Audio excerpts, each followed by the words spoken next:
स्वागत है आपका अपना प्यारा सा यूट्यूब चैनल तनवीर सर पर। आप सभी को मेरा प्यार भरा नमस्कार, सलाम, आदाब। मेरे प्रिय साथियों, आज विद्यालय प्रधान शिक्षक के लिए 20 प्रश्नों का सेट 5 है और यह टॉपिक जो है सामान्य अध्ययन से ही है। यानी सामान्य अध्ययन पर ही, उससे रिलेटेड ही, उससे ही 20 प्रश्न हम लोग करने वाले हैं और उसका यह सेट नंबर 5 है हमेशा की तरह। चलिए पहला नंबर क्वेश्चन इसका देखते हैं हम। पहला नंबर क्वेश्चन क्या है कि भारतीय संविधान में मताधिकार से क्या अभिप्राय है?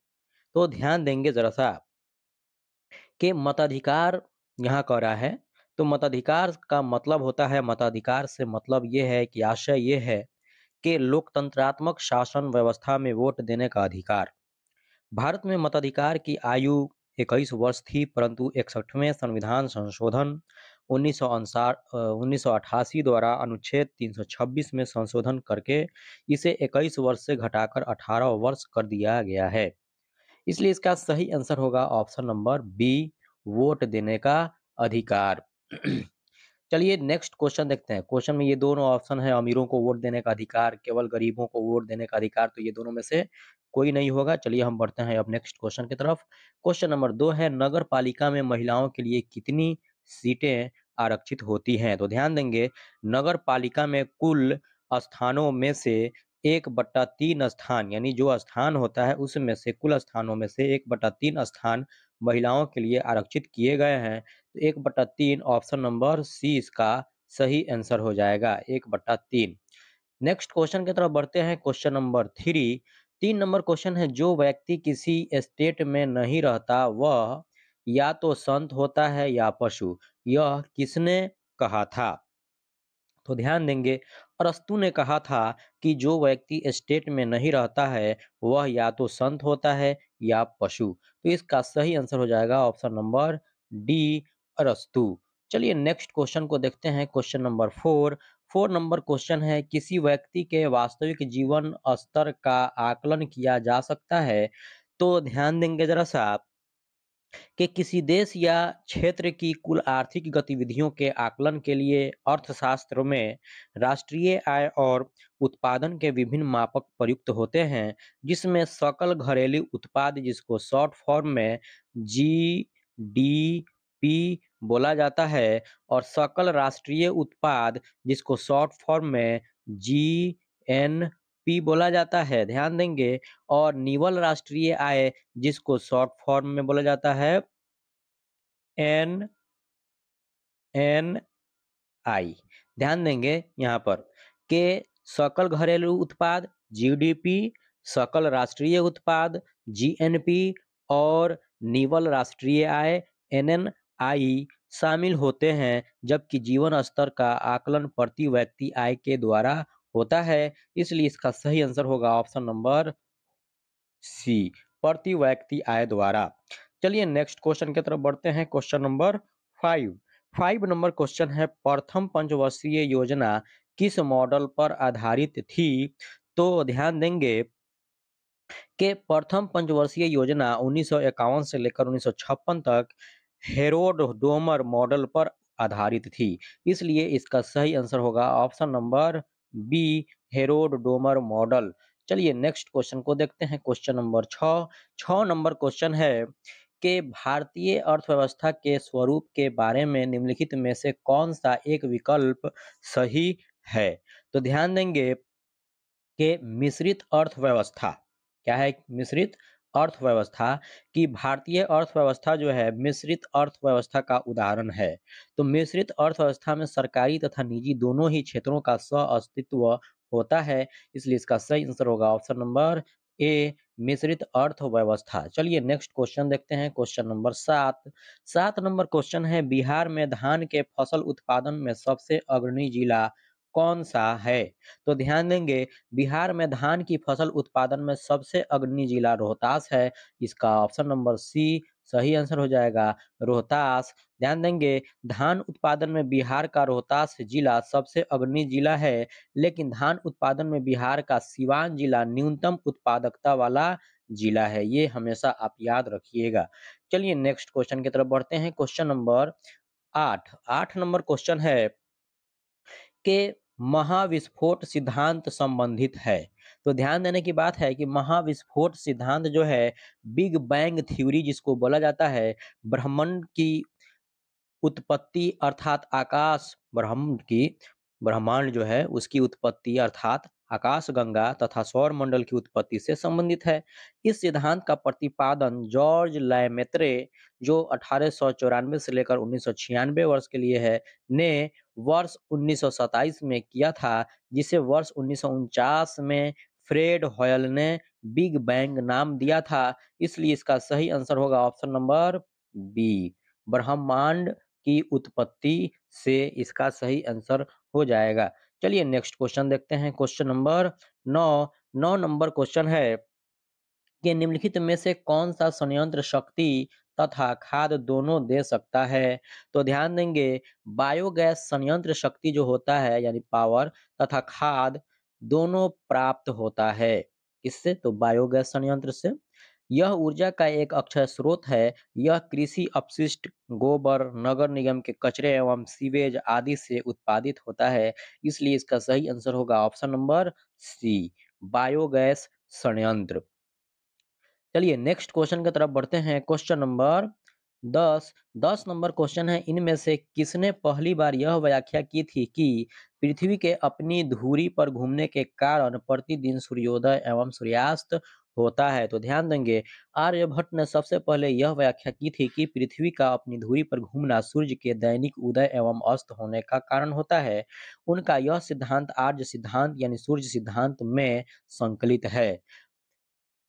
इसलिए इसका ऑप्शन होगा ए, ऑप्शन नंबर ए सही आंसर हो जाएगा, आर्यभट्ट। ध्यान देंगे, भास्कर दिया है तो भास्कर के बारे में थोड़ा सा देख लेंगे कि भास्कर वेदांत दर्शन के प्रस्तावक थे। उन्होंने ब्रह्म सूत्र और शंकर के माया के सिद्धांत का भाष्य लिखा था। उसके बाद है कि वराह मिहिर, तो इसके बारे में है कि वराह मिहिर के उल्लेखनीय कार्यों में वृहत संहिता और पंच सिद्धांतिका शामिल है। चलिए नेक्स्ट क्वेश्चन की तरफ बढ़ते हैं, क्वेश्चन नंबर 11। 11 नंबर क्वेश्चन है कि चंद्रमा के धरातल पर दो व्यक्ति एक दूसरे की बात नहीं सुन सकते हैं, क्योंकि क्योंकि चंद्रमा पर वायुमंडल नहीं है। ध्यान देंगे, ध्वनि तरंगों के संचरण के लिए किसी माध्यम की आवश्यकता होती है और वायुमंडल इसका एक सशक्त माध्यम है, जबकि चंद्रमा पर वायुमंडल का अभाव है। इसी कारण चंद्रमा पर दो व्यक्ति एक दूसरे की बात नहीं सुन सकते हैं। इसलिए इसका सही आंसर होगा ऑप्शन नंबर बी, चंद्रमा पर वायुमंडल नहीं है। चलिए इसका अगला हम ऑप्शन भी देख लेते हैं, सी है, चंद्रमा का विशेष प्रकार के अंतरिक्ष सूट पहने रहते हैं, यह गलत है। ऑप्शन डी है, चंद्रमा पर ध्वनि बहुत ही मंद गति से चलती है, यह भी गलत है। चलिए नेक्स्ट क्वेश्चन की तरफ बढ़ते हैं, क्वेश्चन नंबर 12।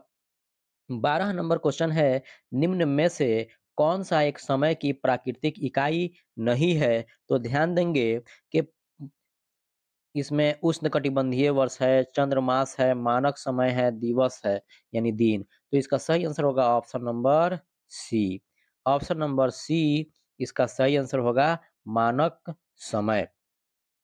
चलिए नेक्स्ट क्वेश्चन की तरफ बढ़ते हैं, इस पर चर्चा नहीं करेंगे, यह बहुत लंबा टॉपिक हो जाएगा। चलिए नेक्स्ट क्वेश्चन की तरफ बढ़ते हैं, क्वेश्चन नंबर 13। 13 नंबर क्वेश्चन है, सवाना का सर्वाधिक विस्तार है, सवाना का सर्वाधिक विस्तार है तो अफ्रीका में। इसका सही आंसर होगा ऑप्शन नंबर ए, अफ्रीका में। ध्यान देंगे, इसका सर्वाधिक विस्तार अफ्रीका में ही पाया जाता है। सवाना घास का मैदान मुख्य रूप से पूर्वी अफ्रीका, जिसमें आता है केन्या, तंजानिया में पाए जाते हैं, कह सकते हैं आप। सवाना एक उष्णकटिबंधीय घास का मैदान है जो उष्णकटिबंधीय वर्षा वनों और मरुस्थलीय बायोम के बीच पाया जाता है। इस प्रकार के घास के मैदान में घास के अतिरिक्त कहीं-कहीं झाड़ियाँ और कुछ पेड़ भी पाए जाते हैं। चलिए अब नेक्स्ट क्वेश्चन की तरफ बढ़ते हैं, क्वेश्चन नंबर 14। 14 नंबर क्वेश्चन है, भौगोलिक क्षेत्र की दृष्टि से भारत के निम्न जिलों में से कौन-सा जिला सबसे बड़ा है? ऑप्शन ए है लेह, ऑप्शन बी है कच्छ, ऑप्शन सी है जैसलमेर, ऑप्शन डी है बाड़मेर। तो इसका सही आंसर होगा ऑप्शन नंबर बी, कच्छ। ध्यान देंगे कि गुजरात का कच्छ जिला क्षेत्रफल की दृष्टि से भारत का सबसे बड़ा जिला है, जिसका क्षेत्रफल 45,674 वर्ग किलोमीटर है भाई। कितना है भाई? याद रखिएगा, 45,674 45,674 वर्ग किलोमीटर है। लेकिन अन्य स्रोतों में भारत का सबसे बड़ा जिला लद्दाख को बताया गया है। चलिए नेक्स्ट क्वेश्चन की तरफ देखते हैं। Question number 15। 15 नंबर क्वेश्चन है, निम्नलिखित में से कौन भारत की सबसे बड़ी मीठे पानी की झील है? तो ध्यान देंगे जरा सा। ऑप्शन नंबर वूलर बी। ऑप्शन नंबर बी इसका सही आंसर हो जाएगा, वूलर। क्योंकि भारत की सबसे बड़ी मीठे पानी की झील वूरल झील है, यानी वूलर, वूरल नहीं, वूलर झील है। यह मीठे पानी का कृत्रिम झील है जो जम्मू कश्मीर के बांडीपोरा नामक जिले में स्थित है। तुलबुल परियोजना वूलर झील पर ही है। कौन परियोजना? तो तुलबुल परियोजना वूलर झील पर ही है। इस झील में झेलम नदी का पानी आता है। याद रखिएगा, कौन नदी का पानी आता है भाई? तो इस नदी में झेलम नदी का पानी आता है। चलिए नेक्स्ट क्वेश्चन की तरफ बढ़ते हैं अब। Question number 16। 16 नंबर क्वेश्चन है, किस राज्य सरकार ने जनसंख्या नियंत्रण करने हेतु एक नई जनसंख्या नीति की शुरुआत की है? तो याद रखिएगा कि उत्तर प्रदेश के सरकार ने जनसंख्या नियंत्रण के लिए नई जनसंख्या नीति की शुरुआत की है। इसके तहत 2 से अधिक बच्चों वाले व्यक्तियों को सरकारी नौकरी तथा अन्य सरकारी योजनाओं का लाभ प्राप्त नहीं हो सकेगा। इसलिए इसका सही आंसर होगा option number D, Uttar Pradesh. चलिए नेक्स्ट क्वेश्चन को देखते हैं। Question number 17। 17 नंबर क्वेश्चन है, अपने प्रदूषकों के कारण कौन सी नदी जैविक मरुस्थल कहलाती है? तो ध्यान देंगे कि दामोदर नदी का उद्गम स्थल छोटा नागपुर पठार अंतर्गत पलामू की पहाड़ियां हैं। यह नदी झारखंड एवं पश्चिम बंगाल में प्रवाहित होती है। इसकी घाटी में प्राकृतिक खनिजों का पर्याप्त भंडार है, जिसके कारण इस क्षेत्र में कोयला खनन एवं अन्य उद्योग संचालित हो रहे हैं। औद्योगिक अवशिष्ट में मिलने से दामोदर नदी बुरी तरह से प्रदूषित हो चुकी है। परिणाम स्वरूप नदी में पाए जाने वाले जीव जंतु विलुप्त हो गए हैं।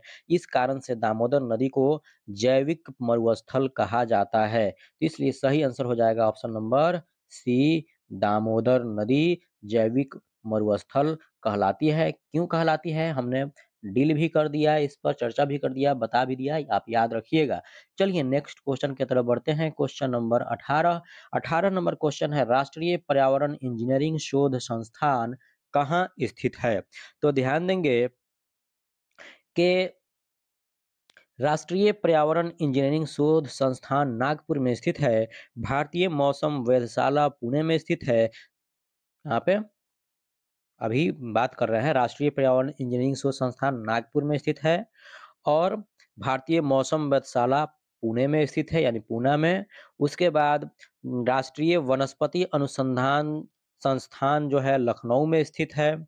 उसके बाद भारतीय मौसम विज्ञान विभाग का मुख्यालय नई दिल्ली में स्थित है। ये चारों के चारों याद रखिएगा। लेकिन यहाँ पे पूछ रहा है राष्ट्रीय पर्यावरण इंजीनियरिंग शोध संस्थान, तो वह नागपुर में है। ऑप्शन नंबर ए इसका सही आंसर हो जाएगा, नागपुर में। चलिए नेक्स्ट क्वेश्चन की तरफ बढ़ते हैं। Question number 19। 19 नंबर क्वेश्चन है, किस बायोम में सबसे कम तापांतर पाया जाता है? तो ध्यान देंगे कि सदाबहार वर्षा वन बायोम की अवस्थिति जो है मुख्य रूप से विषुवत रेखीय क्षेत्र के समीप होती है, जिस कारण यहाँ वर्षा प्रचुर मात्रा में होती है, जो तापांतर को कम रखने के लिए उत्तरदायी कारक होते हैं। वन बायोम के अंतर्गत अमेजन बेसिन, कांगो बेसिन एवं इंडोनेशिया तथा मलेशिया के क्षेत्र मुख्य रूप से आते हैं। यहाँ पे सही आंसर हो जाएगा ऑप्शन नंबर डी, सदाबहार वर्षा वन बायोम। चलिए नेक्स्ट क्वेश्चन की तरफ बढ़ते हैं। क्वेश्चन नंबर 20 और इस सेट का आखिरी क्वेश्चन है यह 20 नंबर क्वेश्चन। लेकिन इसको चर्चा करने से पहले मैं आप सभी को, अपने प्यारे से दोस्तों को, भाइयों बहनों को मैं याद दिलाना चाहूँगा कि अभी तक आप इस चैनल को सब्सक्राइब नहीं किए हैं, तो प्लीज़ इस चैनल को सब्सक्राइब कीजिए। भूल गए हैं तो एक सब्सक्राइब ज़रूर कीजिए। जो सब्सक्राइब कर लिए हैं उनको ज़रूरत नहीं है दोबारा सब्सक्राइब करने की, जो नहीं किए हैं, भूल गए हैं, पहली बार आए हैं इस चैनल पर तो सब्सक्राइब ज़रूर कीजिए भाई। आप मेरे वो फैमिली मेंबर हो जिससे मुझे मोटिवेशन मिलता है, मैं मोटिवेट होता हूँ, हिम्मत मिलती है, इसलिए इसमें कोई आप कमी नहीं कीजिए। जितना हो सके उतना आप सपोर्ट कीजिए, अपने दोस्तों को शेयर कीजिए और वीडियो अच्छा लगे, क्वेश्चन अच्छा लगे, समझाने का तरीका अच्छा लगे तो लाइक करके प्यारा-सा एक कमेंट ज़रूर कीजिएगा और कितना क्वेश्चन के आंसर आप पहले से जानते थे, इतना ज़रूर बताइएगा कमेंट बॉक्स में आप कमेंट करके मुझे। चलिए देखते हैं कि 20 नंबर क्वेश्चन क्या है कि निम्नलिखित में से कौन-सा विश्व का सबसे बड़ा ग्लोबल कार्बन उत्सर्जक है? तो ध्यान देंगे कि चीन जो है विश्व का सबसे बड़ा ग्लोबल कार्बन उत्सर्जक देश है। तो ऑप्शन नंबर बी इसका सही आंसर हो जाएगा चीन। चीन विश्व का सबसे बड़ा ग्लोबल कार्बन उत्सर्जक देश है। चलिए हमारा सेट खत्म होता है और सब्सक्राइब नहीं किए मेरे भाई तो जल्दी से सब्सक्राइब कर लीजिए और अपने दोस्तों को शेयर कर दीजिए। मिलते हैं हम अगला वीडियो में, नेक्स्ट वीडियो में। तब तक के लिए वीडियो आखिर तक आपने देखा उसके लिए बहुत-बहुत धन्यवाद।